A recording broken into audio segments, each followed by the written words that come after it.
إنا لننصر رسلنا والذين آمنوا في الحياة الدنيا ويوم يقوم الأشهاد يوم لا ينفع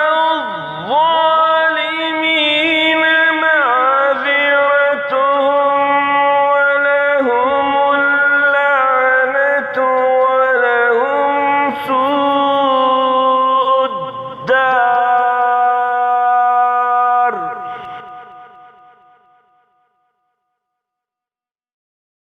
ولقد آتينا موسى الهدى وأورثنا بني إسرائيل الكتاب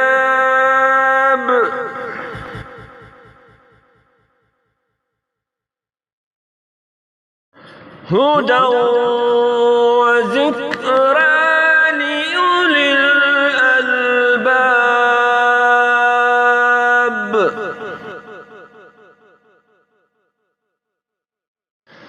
فاصبر إن وعد الله حق واستغفر لذنبك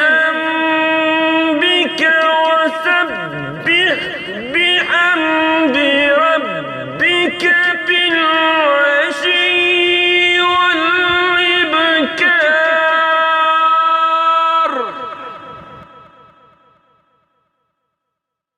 إن الذين يجادلون في آيات الله بغير سلطان أتاهم إن في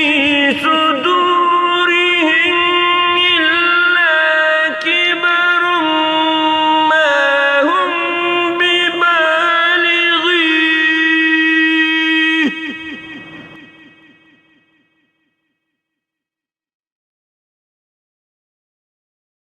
إن في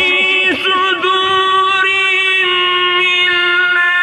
كبر ما هم ببالغيه فاستعذ بالله إنه هو السميع البصير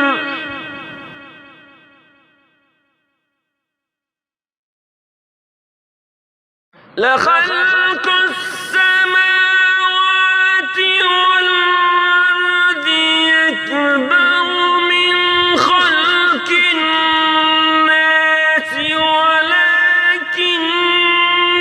أكثر الناس لا يعلمون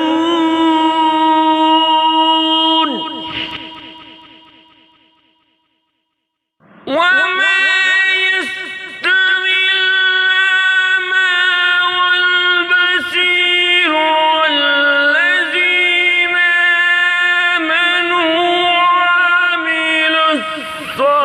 الصالحات ولا المسيء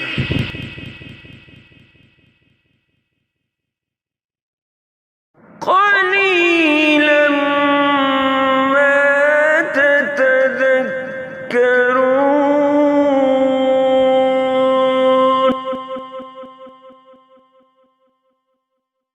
تتذكرون